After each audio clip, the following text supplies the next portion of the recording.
জুলাই যোদ্ধাদের ওপর হামলার নিন্দা জানিয়েছে বৈষম্যবিরোধী ছাত্র আন্দোলন।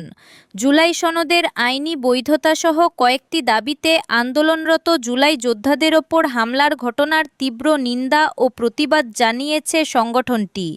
বিবৃতিতে বলা হয়েছে, জুলাইয়ের গুরুত্বপূর্ণ অংশীদারদের উপেক্ষা করে কিছু রাজনৈতিক দলকে সঙ্গে নিয়ে সনদে স্বাক্ষর করা জুলাইয়ের ছাত্র জনতার সঙ্গে চরম প্রতারণা।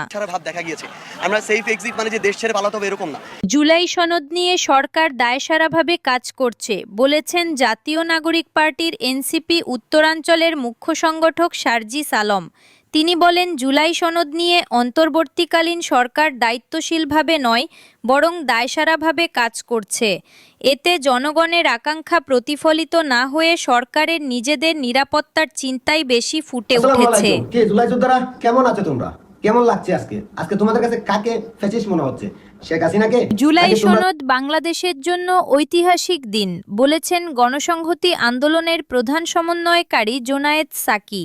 তিনি বলেন, জুলাই জাতীয় সনদ স্বাক্ষরের দিনটি বাংলাদেশের জন্য একটি ঐতিহাসিক মুহূর্ত। শুক্রবার জাতীয় সংসদ ভবনের দক্ষিণ প্লাজায় সনদে সই করার পর তিনি একথা সাংবাদিকদের জানান। বাংলাদেশের রাজনীতিতে বিদেশিদের নাক গলানো নতুন নয়, কিন্তু সাম্প্রতিক বছরগুলো সেই হস্তক্ষেপ একেবারে প্রশাসনিক নির্দেশনায় নেমে এসেছে। গুমের থেকে বেঁচে যাওয়া ব্যক্তিদের জন্য কি কি পদক্ষেপ নেওয়া প্রয়োজন সে বিষয়ে বিবৃতি দিতে ভলকার ট্যুরকে বলেছেন ইউনূস।